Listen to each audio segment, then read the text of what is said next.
बिस्मिल्लाहिर्रहमानिर्रहीम, अस्सलाम वालेकुम। पाकिस्तान टुडे के साथ मैं हूं मंसूर आजम काजी। नाज़रीन, FATF क्या है? फाइनेंशियल एक्शन टास्क फोर्स एक आलमी अदारा है जिसका क़याम 1979 में G8 समिट की जानिब से पेरिस में अमल में आया, जिसका बुनियादी मकसद आलमी सतह पर मनी लॉन्ड्रिंग की रोकथाम था। ताहम 2011 में इसका मैंडेट में इजाफा करते हुए इसके मकासद बढ़ा दिए गए। इन मकासद में बैनुल-अक़वामी मालियाती निज़ाम को दहशतगर्दी, काले धन को सफ़ेद करने और इस किस्म के दूसरे ख़तरात से महफूज करने और इस हवाले से मुनासिब कार्रवाई और अमली इक़दामात तय करना थे। इदारे के कुल 38 अरकान हैं, जिनमें अमरीका, बरतानिया, चीन और भारत भी शामिल हैं, जबकि पाकिस्तान इसका रुकन नहीं। FATF का पेरिस में इजलास, पाकिस्तान का नाम ग्रे लिस्ट में बरकरार, FATF का पाकिस्तान का नाम अगले सेशन तक ग्रे लिस्ट में रखने का फैसला। तुर्की, उर्दन और माली को FATF की ग्रे लिस्ट में शामिल कर दिया गया। बोस्टवाना और मॉरिशस FATF की ग्रे लिस्ट से निकल गए। पाकिस्तान ने अहम इकदाम किए, मजीद इकदामात करने की ज़रूरत है। FATF का पाकिस्तान के बारे में ये व्यू पॉइंट है। पाकिस्तान से मुतल्लिक फ़ैसला इत्तफ़ाक़े राय से किया। मनी लॉन्ड्रिंग की रोकथाम के लिए मुश्तरका कोशिशें कर रहे हैं। पाकिस्तान के नए एक्शन प्लान पर बेहतर अमल दरामद किया है। मार्क्स प्लेयर का ये कहना है। पाकिस्तान में मॉनिटरिंग का निज़ाम बेहतर हुआ है, ये भी FATF का कहना है। पाकिस्तान ने 27 में से 26 अहदाफ पूरे किए हैं। पाकिस्तान को एंटी मनी लॉन्ड्रिंग कवानीन पर अमल दरामद मजीद बेहतर बनाना होगा। मनी लॉन्ड्रिंग की रोकथाम और पंडोरा पेपर्स ने भी मावनत की। ऑफशोर कंपनीज में सरमाया की जांच पड़ताल की जा रही है। सदर FATF का ये कहना है। FATF के सदर ने ऑफशोर कंपनीज में मनी लॉन्ड्रिंग के सरमाए का जायजा लेंगे, इस चीज़ का भी ऐलान किया गया। उर्दन और तुर्की ने मॉनिटरिंग निज़ाम बेहतर किया। तुर्की को मनी लॉन्ड्रिंग के खिलाफ कवानीन पर अमल दरामद बेहतर करना होगा, मार्क्स प्लेयर का ये कहना है। नाज़रीन, इस तमाम तर सूरत हाल पर बात करेंगे अपने आज के प्रोग्राम में। वेरी ग्रेटफुल मुझे आज ज्वाइन किया है जनरल नईम खालिद लोधी साहब, दिफाई तज्ज़ियाकार हैं। मेरे साथ हैं डॉक्टर हुमा बकाई, तज्ज़ियाकार हैं, और मोना आलम एंकर पर्सन हैं, तज्ज़ियाकार हैं। आप सबके आने का जी बहुत शुक्रिया। जनरल साहब, sir let me start with you. Sir, क्या वजह हुई? पाकिस्तान इतना सब कुछ करता आ रहा है, तारीख पे तारीख दी जाती है, फिर नेक्स्ट क्वार्टर कह दिया जाता है, पाकिस्तान का नाम ग्रे लिस्ट में ही रखा जाता है। डू मोर की पॉलिसी हम देखते हैं FATF की तरफ से हमारे पास आती है, और उसके साथ एशिया पैसिफिक की तरफ से भी ये चीज आ रही है। सर, इशू क्या है? पाकिस्तान का नाम क्यों नहीं निकाला जाता ग्रे लिस्ट से? आपने ये सवाल इस तरीके से पूछा जैसे आपको इसका जवाब मालूम ना हो, लेकिन चलें, क्योंकि आपने पूछा तो इसलिए बताने हो। पहली बात तो आपने दुरुस्त कहा कि 27 पॉइंट थे, जिसमें से 26 कर लिए। उसके बाद हमें 7 पॉइंट और दिए गए थे, तो टोटल पॉइंट्स हैं वो 34 हैं। उन 7 में से जो है वो हमने 3 कर लिए, 4 रह गए, तो टोटल 4 या 5 पॉइंट रहते हैं। और अगर मैं ये कहूँ कि अगर आप 34 में से 35 पॉइंट भी पूरे कर लें, तब भी जब तक टेबल के नीचे से जो पॉइंट आपको दिखाए जा रहे हैं, वो उन पॉइंट पर जब तक अमल दरामद आप नहीं कर पाएंगे तो आप FATF में ही रहेंगे। आप पूछ रहे हैं कि वजूहात क्या है? इसकी बेसिकली तो पॉलिटिकल वजूहात है, और आपको मालूम है कि आपके वज़ीर ख़ारजा ने भी इसका इजहार किया है। आपने सुना होगा कि हिंदुस्तान के एक सिटिंग वजीर ने यह कहा कि हम अपना असर रसूख इस्तेमाल करके पाकिस्तान को हमने रखा हुआ है। तो everybody knows it is no secret कि बेसिकली ये इसका क्या मकसद है। अच्छा, अब ये मैं आपको बता दूं कि मेरे अपने अंदाजे में अमेरिका जल्द ही पाकिस्तान के बारे में अपनी पॉलिसी रिव्यू कर रहा है। अभी तो उसने हमें अंडर प्रेशर रखा हुआ है। उसके पास 2 ऑप्शंस हैं कि या तो वो इसी किस्म की पॉलिसी जारी रखेगा और हमें और प्रेशर में लेकर आएगा, या फिर वो पैटर्न बदलेगा, जो मेरा ख्याल है कि बदलेगा, और वो आपको ये जो चीज़ें अभी स्टिक के तौर पे इस्तेमाल हो रही हैं, IMF और FATF और वर्ल्ड बैंक और चीज़ें, इनको अभी कैरेट के तौर पे इस्तेमाल करेगा अनकरीब ही, जल्दी ही। क्योंकि मसला ये है कि वो चीन और रूस के हवाले ये इलाका नहीं कर सकता, उसको वापस आना है। साथ फौजी तरीके से तो आ नहीं सकता, और अगर उसने कोई बेस कैंप बनाना है, चाहे वो फाइनेंशियल हो या पॉलिटिकल हो या इंटेलिजेंस का हो, तो दोबारा नजर करम जो है ना पाकिस्तान पे पड़ती है, क्योंकि इससे अच्छा मुल्क उनके लिए कोई नहीं है। अगर उन्होंने ये सेंट्रल एशिया और रशिया और चाइना और इन सब पे नजर रखनी है, तो वो आपको एक दफा और कहेंगे, एक दफा दिखाएंगे गाजर। मेरा ख्याल है इस दफा हम गाजर को मुंह नहीं मारेंगे, मुझे लग रहा है, अल्लाह बेहतर जानता है। तो उसके बाद जो है ना मजीद आपके ऊपर सख्तियां आएंगी, और अगर आपने गाजर को पकड़ लिया तो फिर ये है कि ये यहाँ से सख्ती खत्म हो जाएगी, आपको और बहुत कुछ बर्दाश्त करना पड़ेगा, आप अपनी कॉम्प्रोमाइज करेंगे अपने इंटरेस्ट के ऊपर। अल्लाह ना करे ऐसा। ओके अच्छा मोना, मेरा इस पे सवाल ये है कि जिस तरह अभी जनरल साहब कह रहे हैं, स्टिक और कैरेट का जो कॉन्सेप्ट है, हमने देखा ये पाकिस्तान के लिए कहा जाता है और ओवरऑल भी ये टर्मिनोलॉजी यूज की जाती है। पाकिस्तान को दोबारा डू मोर का कहा जा रहा है। अगर अमेरिका की तरफ से ये प्रेशर हटा है तो हम देखते हैं कि फैटफ की तरफ से और दूसरी साइड की तरफ से ये आगे आता है।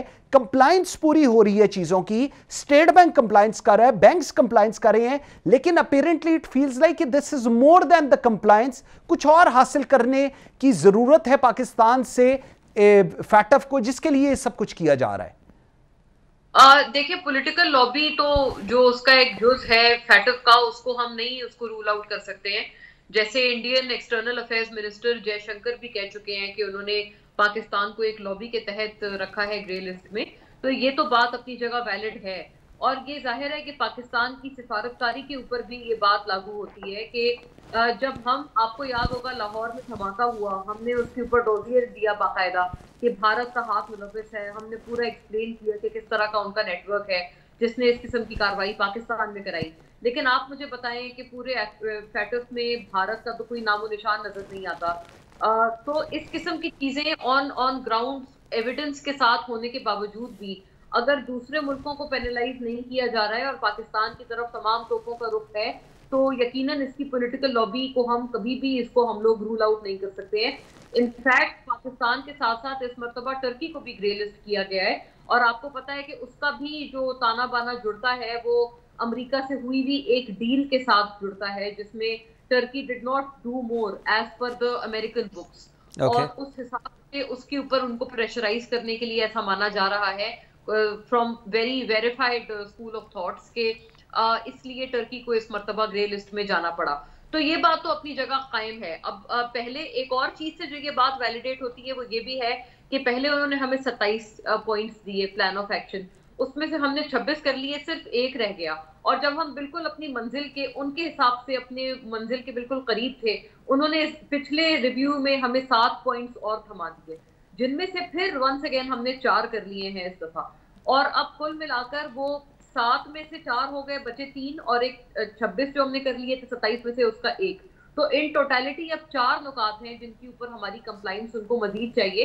तो लिहाजा ये कि पाकिस्तान ने काफी अच्छी कंप्लाइंस दिखाई है, और आपके इल्म में होगा कि वो एक कंप्लाइंस रिपोर्ट भी हर रिव्यू में जारी करते हैं तमाम ममालिक के लिए। उसमें कहते हैं कि सबसे जो बुरी परफॉर्मेंस है उन ममालिक में से एक तो अमेरिका खुद है।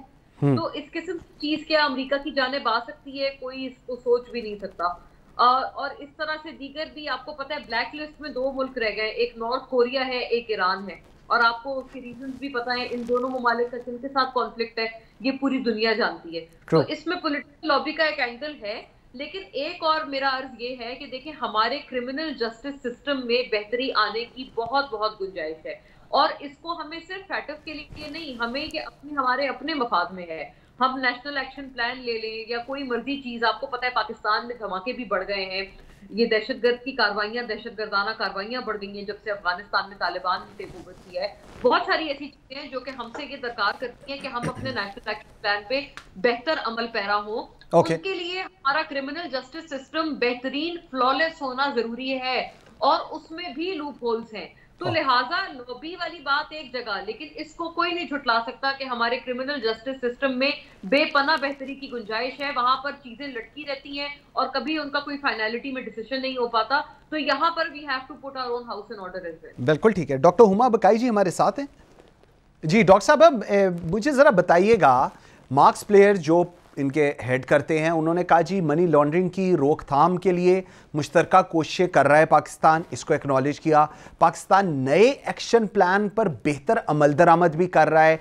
कंप्लायंस उन्होंने अपनी पूरी जो स्पीच थी उसमें बताया कि पाकिस्तान पूरा कंप्लायंस दे रहा है चीज़ों की, मॉनिटरिंग का निज़ाम भी बेहतर कर रहा है, 27 में से 26 अहदाफ भी पूरे किए हैं, लेकिन पाकिस्तान का नाम ग्रे लिस्ट में है। जल साहब का व्यू पॉइंट, मोना का व्यू पॉइंट, लेकिन अब ओवरऑल इसको हम हर क्वार्टर में आगे जाते ही देखेंगे और पाकिस्तान का नाम ग्रे लिस्ट में ही रहेगा। जी देखिए, ये बात तो बिल्कुल वाज़ेह है कि इस वक्त पाकिस्तान शिकार है जिसको हम लीगल वॉरफेयर कहते हैं ना। मतलब जो ये इदारे हैं ये फिर आर्म्स बन जाते हैं ग्लोबल पॉलिटिक्स में, उन अक़वाम के हाथों में जो पॉलिटिकल लैंडस्केप को कंट्रोल कर रहे हैं।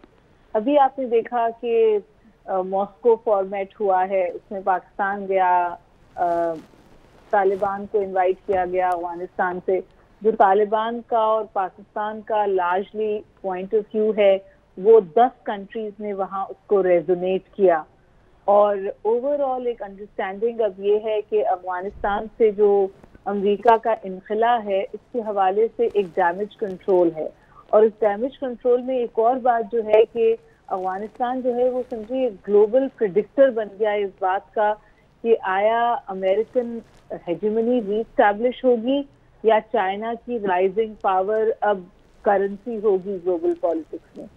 इन तमाम सूरत हाल को उन तमाम इंस्टीट्यूशंस पे जहां अमेरिका एक किरदार अदा कर सकता है या इन्फ्लुएंस कर सकता है या वेस्ट एक इन्फ्लुएंस कर सकता है, वहाँ पाकिस्तान जैसे ममालिक पे स्क्रू टाइट होता है। ये बात बिल्कुल वजह कह रही है मोना कि शायद हमारे अंदर बहुत सारे लूप होल्स और लिकोनाज हैं, लेकिन इस स्टेटस की कंप्लायंस में पाकिस्तान अमेरिका से बेहतर है और चाइना के बराबर है। अगर आप इसको मेजर करें, ऐसी सूरत हाल में पाकिस्तान को तवातुर के साथ ग्रे लिस्ट में रखना प्रेशर टैक्टिक तो हो सकती है, फेयर प्ले नहीं है। बिलखुसूस इस वक्त, जबकि आपको याद हो कि लास्ट टाइम जब हमें नई लिस्ट दी गई थी 4 नुकात के ऊपर मबनी, 8 नुकात के ऊपर मबनी, उस वक्त तकरीबन ये गिवन था कि पाकिस्तान को ग्रे लिस्ट से हटा दिया जाएगा। हमारे मिनिस्टर्स बहुत ऑप्टिमिस्टिक भी थे। एग्जैक्टली यही चीज अभी IMF में कल हुई है। आपने अलर्ट कर दिया मीडिया को, आप मीडिया को सब अलर्ट करते हैं everything is in your control कि जी डील हो गई है और हम प्रेस कॉन्फ्रेंस कर देंगे, और फिर वो प्रेस कॉन्फ्रेंस कॉल ऑफ हुई क्योंकि डील IMF के साथ 11 आवर पर समझे बैकआउट हुआ या नहीं मीट हुई।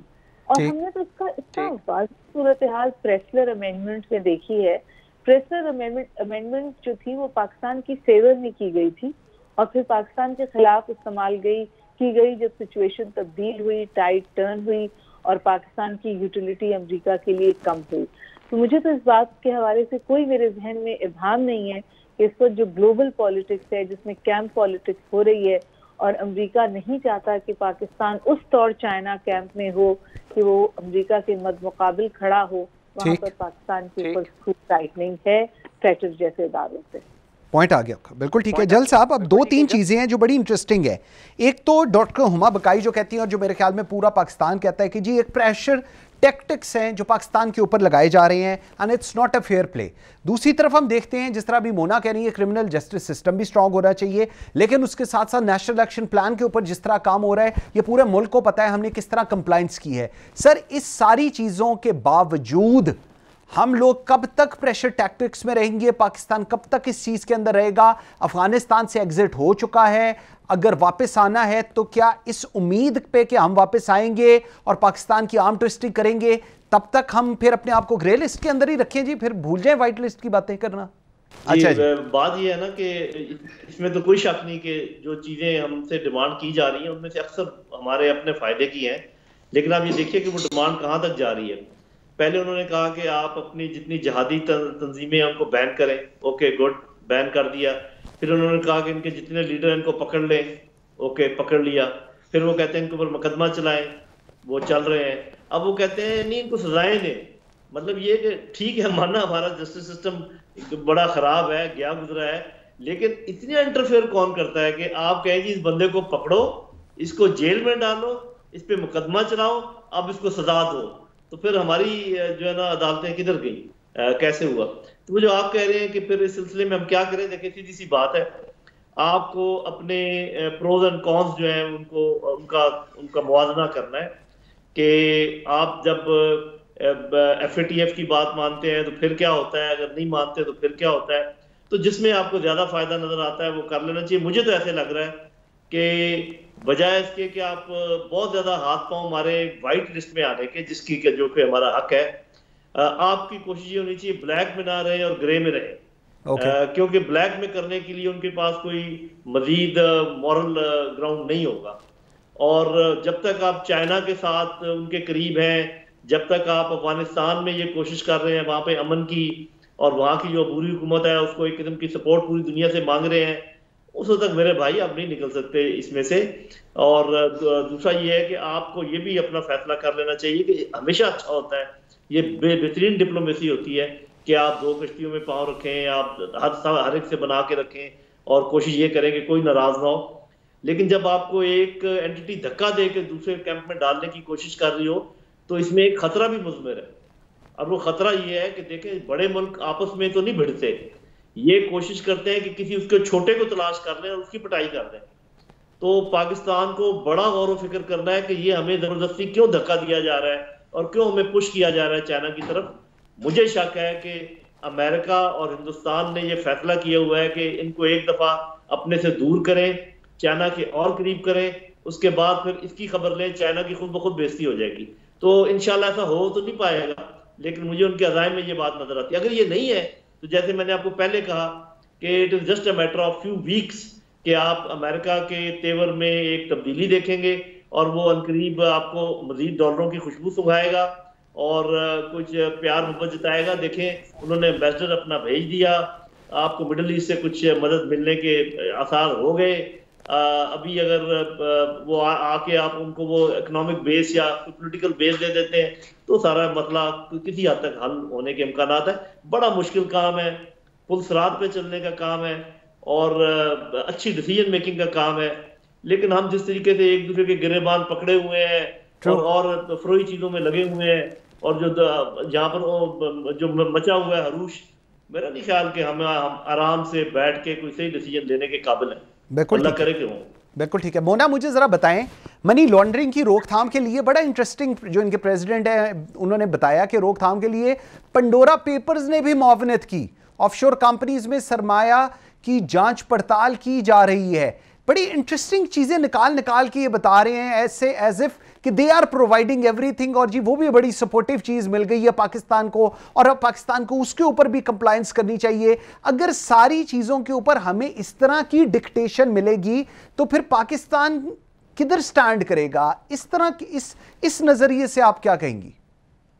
ये इसमें कोई शक नहीं। देखें, डिक्टेशन तो है, और बल्कि आप ये भी इसको इस चीज के साथ मिलाकर देखें कि IMF के साथ हमारी नेगोशिएशंस चल रही हैं, तो जाहिर है आपको पता है उन्होंने इतनी जिसे कहते हैं कि एक क्रूअल और बेईमाना किस्म की शराइत पाकिस्तान पर लागू की हैं, जिसकी वजह से बेपनाह इन्फ्लेशन का एक जो तूफान है पाकिस्तान में है, हमें हर चीज के निर्ख बढ़ाने पड़े हैं। और उसके बाद भी आप देख लें कि IMF के साथ जो मुज़ाकरात हैं अभी भी एज वी स्पीक इनकंक्लूसिव है। तो ये हालात आपके सामने है, इतनी सख्त शराइत हम पे लागू की जा रही है। सिर्फ एक बात आप इसके मिलाप में ये देखें फैटफ के कि अगर हम इस ग्रे लिस्ट से आफ्टर ऑल दीज ईयर्स 2018 से हम इस लिस्ट में हैं, अगर हम इससे निकल चुके होते तो जाहिर है IMF का भी एक आपके ऊपर, क्योंकि हमें जो वहां पर जितने लोग रिपोर्ट करते हैं वो हमें यही बात बताते हैं कि IMF ये तमाम चीजों को, यानी कि फैटफ वगैरह भी इसको जोड़कर पाकिस्तान का केस देखता है। तो अगर हम निकल चुके होते, एग्जिट कर चुके होते ग्रे लिस्ट से और वाइट लिस्ट में होते, तो यकीनन IMF की तरफ से भी हमें बहुत एक लीनियंसी मिलती उनके रवैये में और उनकी शराइत पर, या कुछ वो जरूर हमें कुछ ना कुछ रूम या स्पेस देते। तो ये भी नहीं किया जा रहा। तो मुझे लगता है उसका एक IMF से भी बल्कि एक लिंक है कि वो पॉलिटिकल लॉबी जो भी पाकिस्तान के खिलाफ है, आपको पता है ये जो वेस्टर्न पावर्स हैं, ये सारी इस तरह की जो ग्लोबल लेंडिंग एजेंसीज हैं, उनको उनके ऊपर उनकी एक हेजेमनी है, जाहिर है वो उस चीज को भी प्रैक्टिस कर रहे हैं इन पाकिस्तान केस। तो पाकिस्तान के हालात खासे गंभीर हैं, लेकिन बात ये है कि मुझे लगता है हम इन चीजों का तो हमें अदराक बहुत पहले से है। अभी तक 2018 से आज के रोज तक भी अगर हम इस लॉबी को अपने खिलाफ जो कि सरगर्म है, हम उसको उस तरह से रिबट नहीं कर पाए हैं डिप्लोमेटिकली, तो ये हमारे ऊपर भी एक बहुत बड़ा सवाल है। बिल्कुल ठीक है, बिल्कुल ठीक है। और इस हवाले से पाकिस्तान को जो 6 निकाती नया एक्शन प्लान दिया गया था, इसके क्या किया है पाकिस्तान ने और इसके ऊपर उनके क्या व्यू पॉइंट्स हैं, इसको भी ज़रा डिटेल में बात करते हैं। एक छोटी सी ब्रेक के बाद मेरे साथ रहिएगा।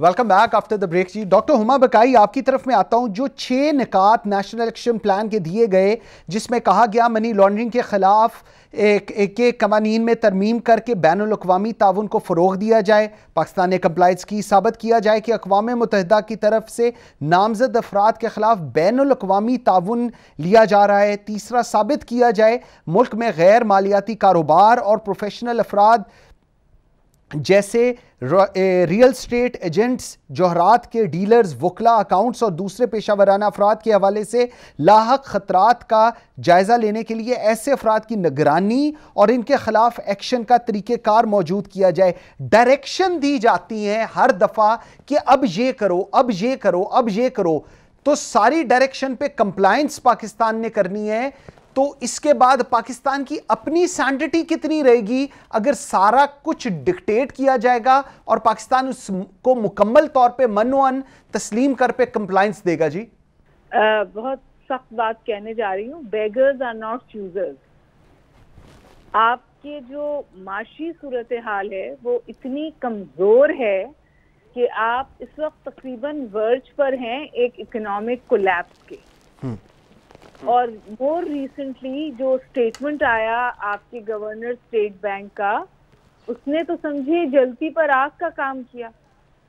और फिर जाहिर है हर कोई कहता है कि जब आपका गवर्नर स्टेट बैंक भी अगर इदारों के इशारों पे लगा है और वो जमीन से नहीं जुड़ा हुआ, और फिर वो एक इस किस्म की बात कहता है जो नेशनल सेंटिमेंट के लिए इंतहाई तकलीफदेह है, तो फिर आपका तो ये सवाल बनता ही नहीं। और उससे भी ज्यादा अहम बात ये थी कि जब अंग्रेजी में एक कहावत है, when there are troubled waters people will come to fish. हमारी अपनी फॉल्ट लाइंस हैं। आज भी आप टीवी खोलिए, फैक्टर्स पर आपको पॉलिटिकल पॉइंट स्कोरिंग होती हुई नजर आएगी। आपको इस तरह की सिग्नलिंग भी सियासी जमातों की तरफ से इंटरनेशनल एजेंसीज को और उन ममालिक को जो रिजीम इंजीनियरिंग करते हैं, ऐसी पॉलिटिकल सिग्नलिंग भी होती हुई मिलेगी जहां ये कहा जाएगा कि अगर एग्जिस्टिंग हुकूमत मनोअन, जो आपने लफ्ज इस्तेमाल किया, आपकी बात नहीं मान रही, तो हम मनोअन वो बात मानने के लिए तैयार हैं। और फिर तीसरी अहम बात ये कि कल फैक्टर्स की सूरत हाल मेरे और आपके सामने आई है, ग्रे लिस्ट में बरकरार होने की बात हुई है। आज लाहौर में क्या हुआ है और इस्लामाबाद में क्या हुआ है, तो ये जो ग्राउंड पे रियलिटीज हैं, इनसे आप आंखें बंद कर कर, जाहिर है इंटरनेशनल कम्युनिटी तो इनको इस्तेमाल करेगी आपको स्क्रू आपके ऊपर टाइट करने के लिए। वो तो जरूर आपको आईना दिखाने के लिए इन अवामिल को सामने लाएगी। तो जो कुछ आज लाहौर में हुआ, जो कुछ आज इस्लामाबाद में हुआ, जो पॉलिटिकल पोलराइजेशन है, जो हमारा इकोनॉमिक कंस्ट्रेंट्स हैं, ये तमाम चीजें हमारे कमजोरी में इजाफा करती हैं। लिहाजा हम बारगेनिंग पोजीशन में नहीं है, हमें मनोअन ही मानना पड़ता है।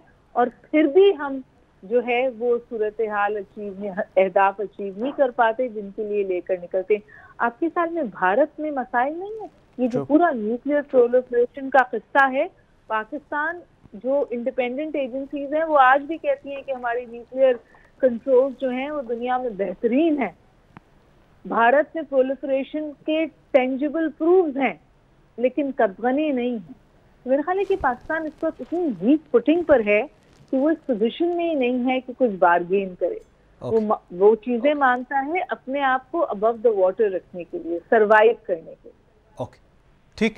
जैल साहब, 2 चीजें, एक तो आईएमएफ की हम लोग बात करते हैं और कहा जाता है कि जी अभी जब ये डिस्कशन हमारी हो रही है एंड ऑल दैट, तो आईएमएफ ने कहा कि रुपी को आप लोग डीवैल्यू करें। 172 पे आज इंटरबैंक था जी कल जो क्लोजिंग हुई, और उसके बाद ओपन मार्केट ऑब्वियसली उससे ज़्यादा था। ये एक डिलिबरेट एफर्ट थी, एक डिलिबरेट अटेम्प्ट थी जो हुकूमत की तरफ से की गई, और इसका मलबा उठाकर मनी चेंजर्स और मार्केट सेंटिमेंट और इन चीज़ों के ऊपर डाल दिया गया, जबकि ये एक डिलिबरेट अटेम्प्ट थी of the government because dictation दी गई थी। कहा गया था आईएमएफ की तरफ से कि ये भी करेंगे और आप टैक्सेस भी इंक्रीज करेंगे, और पिछले 48 घंटों में हमने देखा है कि जो कुछ हुआ है। How do you want to respond on that जी? डॉक्टर मोहम्मद साहिबा ने, और वो है बात है सोवरेनिटी की। जब आप सोवरेनिटी की बात करते हैं उसमें ये आपकी financial economic sovereignty, political sovereignty और बाकी मिलिट्री सोवरेनिटी, ये सारी चीज़ें आ जाती हैं।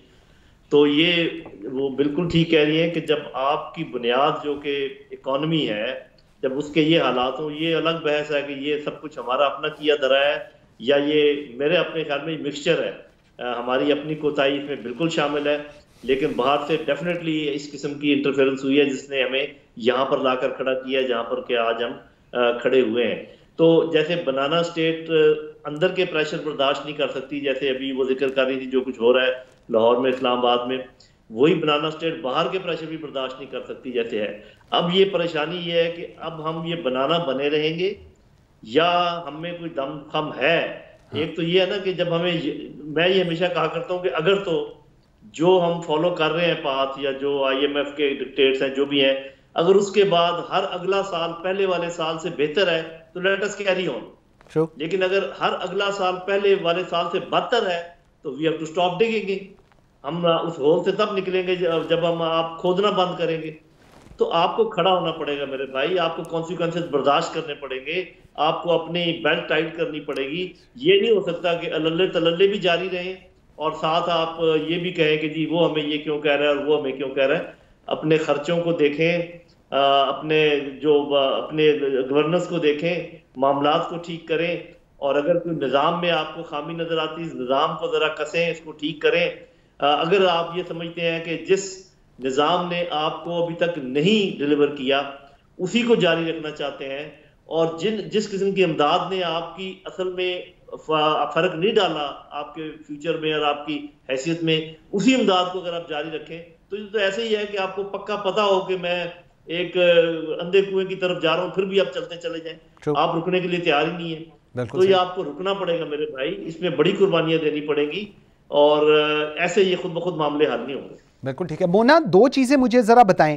एक, बहुत ये कहा जाता है कि जी डॉलर उड़ गया है, डॉलर अफगानिस्तान चला गया है। आपको याद होगी ये सारी सिचुएशन, अफगानिस्तान वाली सिचुएशन स्टार्ट हुई है 5 अगस्त से, और रुपी जो डिवैल्यूएशन हमने देखनी शुरू की वो की थी 2 मई से। सो 2 मई से लेकर 5 अगस्त तक 11 रुपए ऑलरेडी रुपी का डिवैल्यू हो चुका हुआ था। सो ये किस हद तक आप इस ब्लेम को या ये जो व्यू पॉइंट है इसको आप इंडोर्स करती हैं कि जी डॉलर जो है वो ट्रकों में भर के अफगानिस्तान चला गया, और सिचुएशन जो है वो डॉलर की जो कमी है वो इस वजह से पाकिस्तान के अंदर हुई है, ये भी एक रीजन है रुपये के डिवैल्यू होने की? जी देखिए, एक तो आपके एक्सटर्नल सेक्टर की हालत आपके सामने है। आपके एक्सटर्नल सेक्टर पर एक सख्त किस्म का अलार्मिंग सिचुएशन है, जिस वजह से आपने चूंकि अपनी कोई इंटरवेंशन नहीं रखी है अपने रुपए पर, इस वजह से जो मार्केट फोर्सेस हैं उन्होंने आपके रुपए को कमजोर किया हुआ है, एक फैक्टर।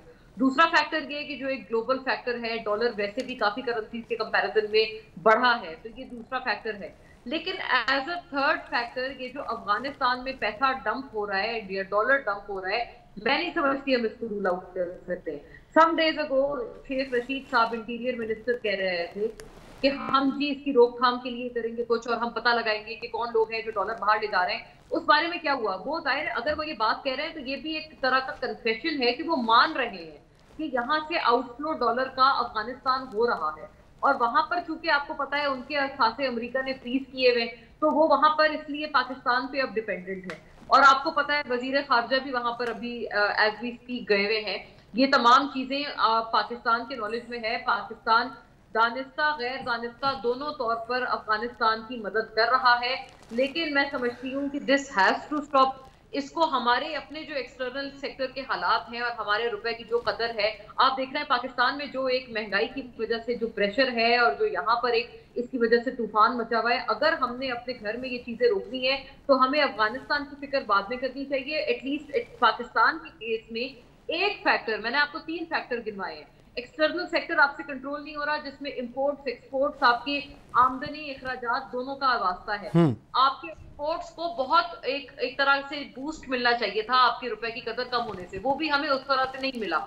इंपोर्ट बिल आपके सामने है। तो अगर एक्सटर्नल सेक्टर आपके कंट्रोल में नहीं है और दूसरा जो डॉलर की वैसे ही जो एक उसमें स्ट्रेंथ आई है इंटरनेशनली स्पीकिंग, वो भी आपके कंट्रोल में नहीं है, तो तीसरा फैक्टर तो आपके कंट्रोल में है ना, अफगानिस्तान वाला। True. उसको I think that has to stop. और मैं मानती हूँ कि ठीक है, हम ऑलरेडी अफगानिस्तान की मदद के लिए बहुत कुछ कर रहे हैं। उनके मुहाजिरीन को हमने यहाँ साल अपने भाई बहन समझकर होस्ट किया है और बहुत ठीक किया है, हमें उसके लिए बहुत पजीराई भी मिली है। लेकिन I think a limit has to be demarcated very early, specially ये जो करेंसी रेट के हवाले से जो मामला है उसपे। ठीक। डॉक्टर साहब मुझे एक चीज बताएं, अगर इंपोर्ट इंक्रीज हुई, डेट पेमेंट्स भी हो रही थी और उसके साथ हमने देखा कि पाकिस्तान का जो रिजर्व था वो भी बढ़ रहा था, इस सारी सिचुएशन में रुपी डी वैल्यू हो रहा है, आज भी हो रहा है, कल जब मार्केट क्लोज हुई थी तब भी हो रहा था। एक्सटर्नल फैक्टर्स को हम शायद उस तरह एड्रेस नहीं कर सकते, लेकिन internally what do you think, क्या करने की जरूरत है जिससे एटलीस्ट हम जो ये एक अनसर्टेनिटी पूरे मुल्क के अंदर आ रही होती है इसको एड्रेस किया जा सके? जी मैं I am not an economist, कोई इकोनॉमिक एक्सपर्ट आपको बेहतर तौर पे बताएंगे, लेकिन एक बात बिल्कुल वाज़ेह है जो आम आदमी को भी, आम फहम के आदमी को भी समझ में आती है, वो है कि there is a flight of dollar.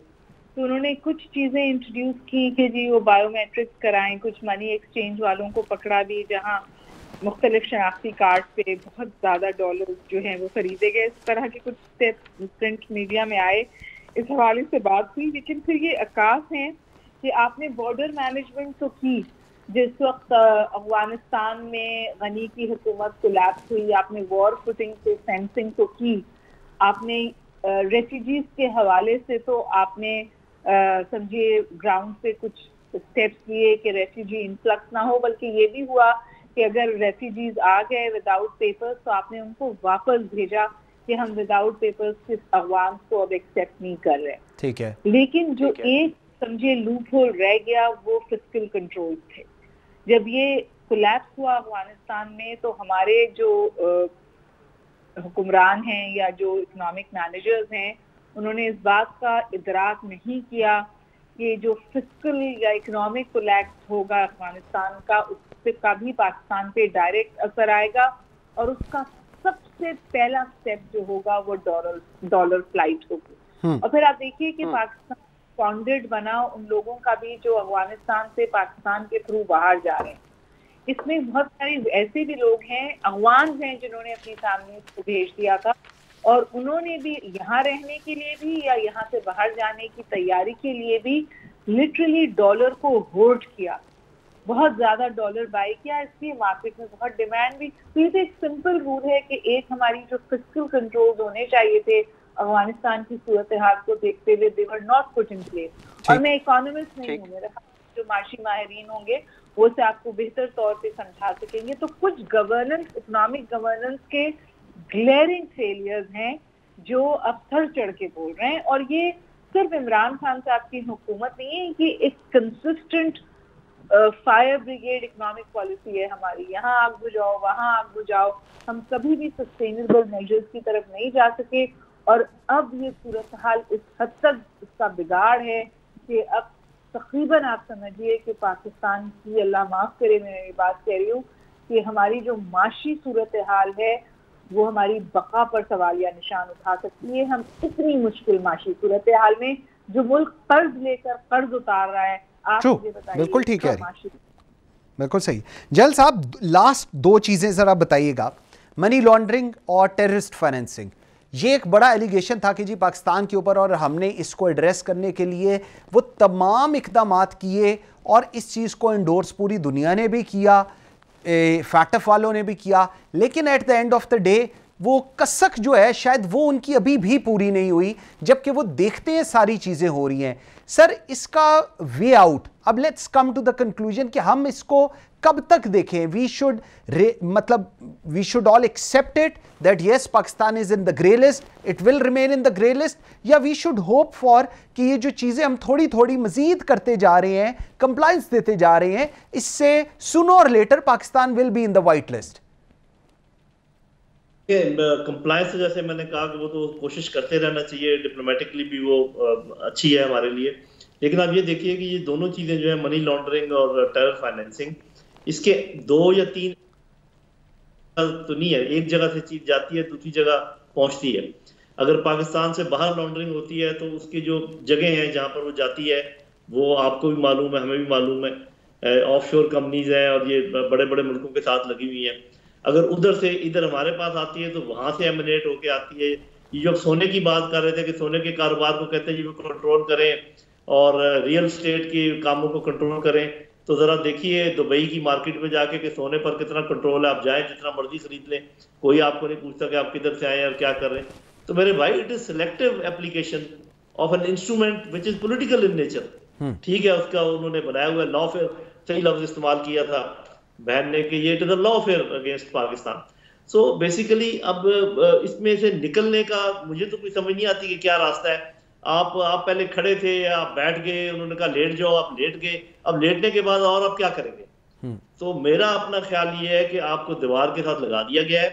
अब दीवार के साथ लगे इंसान के पास क्या ऑप्शंस होती हैं ये मुझे बताने की जरूरत नहीं है। अगर आपके कोई दोस्त हैं तो उनके साथ में। दूसरी बात ये है कि इसका जो एप्लीकेशन है ये सैंक्शंस की और इस किस्म के लॉफेयर की, वो इतनी अभी ब्लेटेंट हो गई है, इतनी ओपन हो गई है कि मेरा ख्याल है कि पॉलिटिकली इंटरनेशनल रिलेशंस के पॉइंट ऑफ व्यू से इंटरनेशनल लेवल पर Pakistan should make a noise कि दिस इज अनफेयर और मुल्कों को साथ मिलाए और उसके बाद किसी मकाम पर खड़ा हो जाए कि ठीक है, if it comes to this that is it, we can not do any more. उसके बाद कोई कॉन्सिक्वेंसेस जरूर होंगे, लेकिन इसके लिए तैयारी करनी पड़ेगी। और वो जैसे बता रही है मेरी बहनें कि आपको अपने आप को थोड़ा सा इंटरनल सिस्टम के लिहाज से, इंटरनल इंटेग्रिटी के लिहाज से, जो पॉलिटिकल आपकी फ्रेगमेंटेशन हुई है, और इकोनॉमी के लिहाज से कुछ ना कुछ तो अपनी मरम्मत और अंदर से रिपेयर करनी पड़ेगी, तब जाके कोई बात कर सकेंगे। जिन हालात में अभी हैं, बिल्कुल मैं मानता हूँ ये ठीक कह रही हैं कि इस वक्त आप इस पोजीशन में नहीं है कि आप कुछ कर सकें। पहले अपने आप को उस पोजीशन में लाओ जिसके लिए आपको बहुत मेहनत करनी पड़ेगी, तब आप इससे निकलेंगे, वरना मुझे तो बहुत ही खतरा नजर आ रहा है। ठीक कह रही है वो कि we are in a very dire situation. Okay Mona, मुझे लास्टली जरा बताएं, स्टॉप गैप अरेंजमेंट हो रही है, फायर फाइटिंग हो रही है, लॉन्ग टर्म प्लानिंग हम नहीं देखते, शॉर्ट टर्म प्लानिंग हमें समझ नहीं आती, रुपये की जो सिचुएशन है, गवर्नर स्टेट बैंक का जो भी रिसेंटली जो उन्होंने व्यू पॉइंट दिया, उनका जो स्टेटमेंट है जो मैं समझने से कासिर हूँ, ऑल्दो बीइंग अ बैंकर मुझे समझ आ जानी चाहिए थी, लेकिन वो भी मैं समझने से कासिर हूँ। सिचुएशन कहाँ जा रही है? सिचुएशन आपको लगता है हुकूमत इसको कंट्रोल कर लेगी, इसको संभाल लेगी?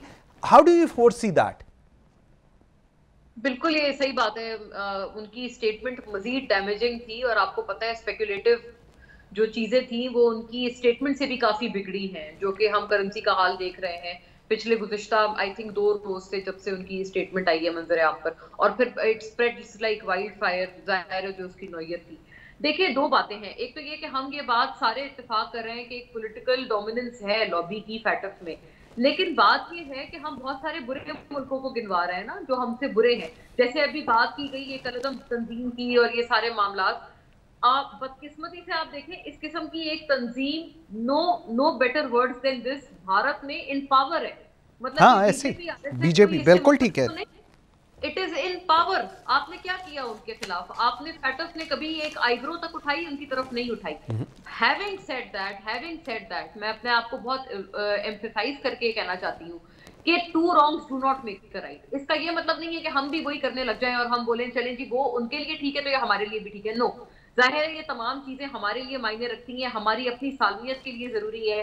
इस किस्म के अनासिर जितना हम इनको कंट्रोल करें, ये हमारा इंप्रेशन एक आगे जो दुनिया के आगे भेजते हैं, ये हम तमाम के लिए जरूरी है और ये हमारे बका की जंग है। ठीक हो गया। इसलिए हम नहीं कह सकते हैं कि वो जो मर्जी कर रहे हैं करते रहें, ये बात बिल्कुल नहीं सही है।